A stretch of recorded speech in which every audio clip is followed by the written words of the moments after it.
അന്തിക്കൊരു തിരി അന്തിയടിക്കണം, അന്തം വിട്ടൊന്നു കറങ്ങിടേണം. അപ്പനും അമ്മയ്ക്കും വാങ്ങിക്കൊടുക്കണം ഇത്തിരി കാശിന് മുന്തിരിക്കള്ള്. പണ്ടത്തെ കള്ളിന് എന്തൊരു കുളിര്, ഇന്നത്തെ കള്ളിന് എന്തൊരു കുളിപ്പ്.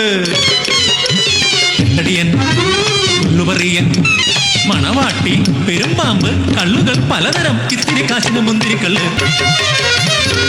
ആയിടയ്ക്കൊരു പണി കിട്ടി, കൂപ്പും ഷാപ്പും ലേലമെടുക്കണ ധന്യൻ മുതലാളി. അന്തിയായിട്ടും മുതലാളി എത്തില്ല, കയ്യിലാണിൽ 10 കാശില്ല. നാളെ എൻ മോളുടെ പിറന്നാള്, ഇട്ടേന്നൻ കാവിലെ ഉത്സവവും.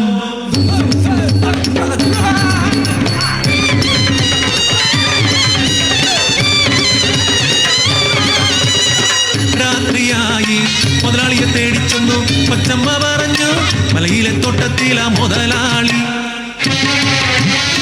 ഇരുട്ടിമറവിൽ മല കയറി ചെല്ലുമ്പോൾ ഒന്നു ഞെട്ടി, കാട്ടിൽ എന്തോരാളനക്കം. കാട്ടുവള്ളി പത്തു മാറ്റി നോക്കുമ്പോൾ കണ്ടു കള്ളു കലക്കണ രഹസ്യ കേന്ദ്രം.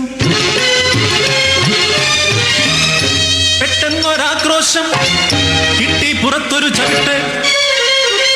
കൈകൾ കൂട്ടിപ്പിടിച്ച് മരത്തി കിടത്തി.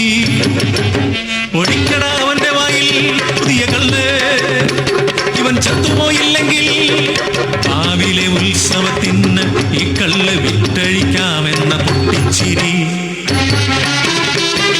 നമ്മളെയും ആമയും ചത്തുകിടക്കുന്ന വിഷവെള്ളം എന്റെ വായിൽ ആരോ ഒഴിക്കാൻ തുടങ്ങുമ്പോൾ തട്ടിത്തെറിപ്പിച്ച് കാലിൽ വീണു ഞാൻ. അരുതേ, ഈ വിഷക്കല്ല് കൊടുക്കരുതേ, എങ്കടെ കൂട്ടത്തെ മുടിക്കല്ലേ എന്ന് കെഞ്ചി പറഞ്ഞു ഞാൻ. പെട്ടെന്നാരോ തലക്കടിച്ചു, വലിച്ചിഴച്ചു, പൊന്തക്കാട്ടിലേക്കെന്നെ വലിച്ചെറിഞ്ഞു.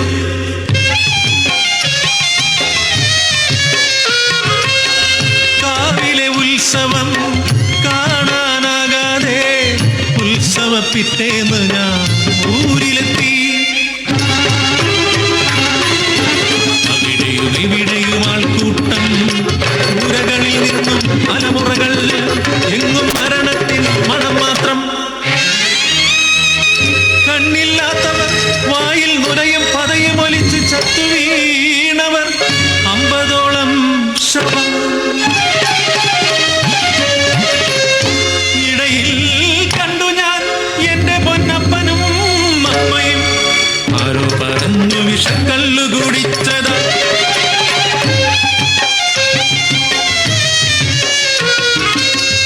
എത്ര കുടുംബങ്ങൾ അനാഥമായി, എത്രയോ